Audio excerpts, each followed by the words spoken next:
అంతర్జాతీయ వాణిజ్యానికి కీలకమైన హార్ముజ్ జలసంధి తూర్పు ముఖద్వారం వద్ద మరోసారి ఉద్రిక్తత నెలకొంది. నిన్న రాత్రి ఓ వాణిజ్య నౌకపై దాడి జరగడంతో అందులో భారీగా మంటలు చెలరేగాయి. నౌక సిబ్బంది మంటలను ఆర్పేందుకు ప్రయత్నిస్తూ సహాయం కోసం అత్యవసర సందేశాలు పంపారు. చైనాకు చెందిన జిన్హువా వార్తా సంస్థ సేకరించిన ఓడల మధ్య రేడియో సంభాషణ ద్వారా ఈ విషయం వెలుగులోకి వచ్చింది. ఓమన్ తీరానికి సమీపంలో ప్రయాణిస్తుండగా ఈ దాడి జరిగిందని, దీంతో నౌక ఇంజన్ రూమ్ లో మంటలు వ్యాపించాయని సిబ్బంది తెలిపారు.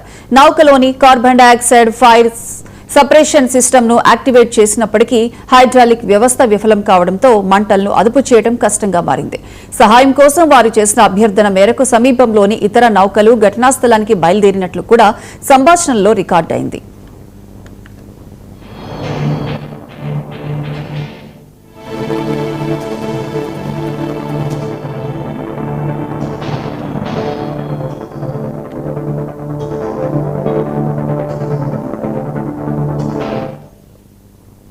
ఇటీవలి కాలంలో హార్ముజ్ జలసంధి పరిసరాల్లో ముఖ్యంగా ఓమన్ వైపు ఉన్న షిప్పింగ్ మార్గాల్లో నౌకలపై దాడులు పెరిగాయి. అమెరికా, ఇరాన్ మధ్య తీవ్ర ఉద్రిక్తతల నేపథ్యంలో ఈ కీలక జలమార్గంలో వాణిజ్య నౌకల రాకపోకలు దాదాపు స్తంభించాయి.